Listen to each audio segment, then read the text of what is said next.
হাত জাগিয়ে শপথ নিলাম আগামীতে আপনাদের এই দাবি এই প্রাণের দাবি আদায় না হওয়া পর্যন্ত রক্ত দিতে প্রস্তুত আছি, জীবন দিতে প্রস্তুত আছি। আমরা আজকে এই গণতান্ত্রিক পক্ষ থেকে বর্তমান অন্তর্বর্তীকালীন সরকারের কাছে এবং তাদের উপদেষ্টাদের কাছে একটা সুস্পষ্টভাবে পৌঁছে দিতে চাই, আপনারা যে কোনো জায়গায় ধর্মের ব্যাপারে কথা বলতে কোনো বাধা দিচ্ছেন না, এজন্য আপনাদেরকে ধন্যবাদ। কিন্তু ধর্ম আসে মানুষের শ্রমের মধ্য দিয়ে, সেই শ্রমের অধিকার যদি আপনারা বলতে না দেন, তাহলে আমরা অতীতের সরকারের সাথে আপনাদের কোনো পার্থক্য খুঁজে পাবো না। পরিশেষে অমির ভাষায় বলতে হয়, মাকালে ফল তাহিমুল বরং দেখতে বলে চমৎকার, অন্তত তার পুলিশ প্রশা পদ্মসারে সাধ্যকার। আজকে সময় এসেছে এই অতীতের স্বৈরাচারী সরকারদেরকে ডাস্টবিনে ইতিহাসের আস্থা করে নিক্ষেপ করে আমরা এই মেধাভিত্তিক সরকারকে আরো দীর্ঘমেয়াদী সময় দেখতে চাই। সকলকে একটা বিনীত অনুরোধ জানাবো, ধর্ম বর্ণের নির্বিশেষে আমরা যে গণদাবিতে এখানে ঐক্যবদ্ধ হয়েছি, সেই দাবি না আদায় হওয়া পর্যন্ত আমরা রাজপথ ছাড়বো না, এমনকি আমাদের রক্ত আমাদের জীবন বাজি রাখবো ইনশাআল্লাহ।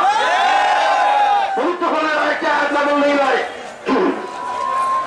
ইয়া আইয়ুহাল্লাযীনা আমানু কুতিবা আলাইকুমুল কিতাবু বিল কতলে আল হুররু বিল হুররি ওয়াল আবদা বিল আবদি ওয়াল উনসা বিল উনস। তার মানে ইসলাম বলছে যে যা করবে তার সাথে তা করা দায় আছে। যদি আমাদের সাথে বৈষম্য কোনো কিছু করা হয়, তাহলে আমরা কেন বৈষম্য বিরোধী স্লোগান দিয়ে থাকবো? অভিনন্দন আমাদের পরে হওয়া অতীতে 14 বছর বৈষম্য উঠাতে আমরা অনুরোধ জানাচ্ছি। আমরা আগামী দিনে এমন একটা অবস্থায় যাবো, প্রয়োজন আমরা আন্দোলন অনুসরণে যাবো, যতক্ষণ পর্যন্ত আমাদের মৃত্যু না হয় অথবা আমাদের দাবি না মানা হয় আমরা সেই জায়গায় যাবো।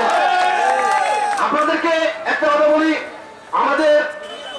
আমাদের যে জাতীয় কবি কাজী নজরুল ইসলাম উনি বলছেন, দুর্গামগিরি কান্দারে মরুদুস্তর বরাবর লঙ্ঘিত হবে রাত্রি নিষিদ্ধ যাত্রীরা হুঁশিয়ার, ভুলিতে সুতারি ভুলিতেছে দল ভুলিতেছে মালিপথ, সিরিয়াতে পাল কেদরে ঢাল আতেকার হিম্মত, কে আসো জোয়ান ও আগুয়ান হাকিতে ভবিষ্যৎ, এতু পাল নাই দিতে হবে পারি নিতে হবে তরি পাল।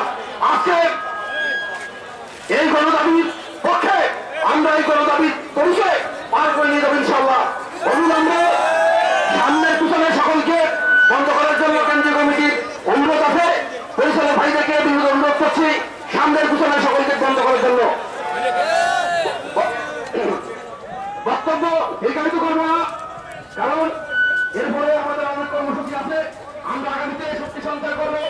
বর্তমান সরকারের কাছে সাধুবাদ জানাই, মুবারকবাদ জানাই। আজকে এরকম জায়গায় দাঁড়িয়ে আমাদের কথা বলার অধিকার তারাই দিচ্ছেন। আমাদেরকে বলতে গেছে যে চেয়েছিলাম অধিকার হয়ে গেলাম সরকার, আমরা চাই না আবারও কোনো অধিকার হাতের লড়াই সরকারের পরিবর্তন হোক। আমরা চাই এই মেধাভিত্তিক জনবান্ধব অন্তর্বর্তী সরকার দীর্ঘমেয়াদী থাকুক।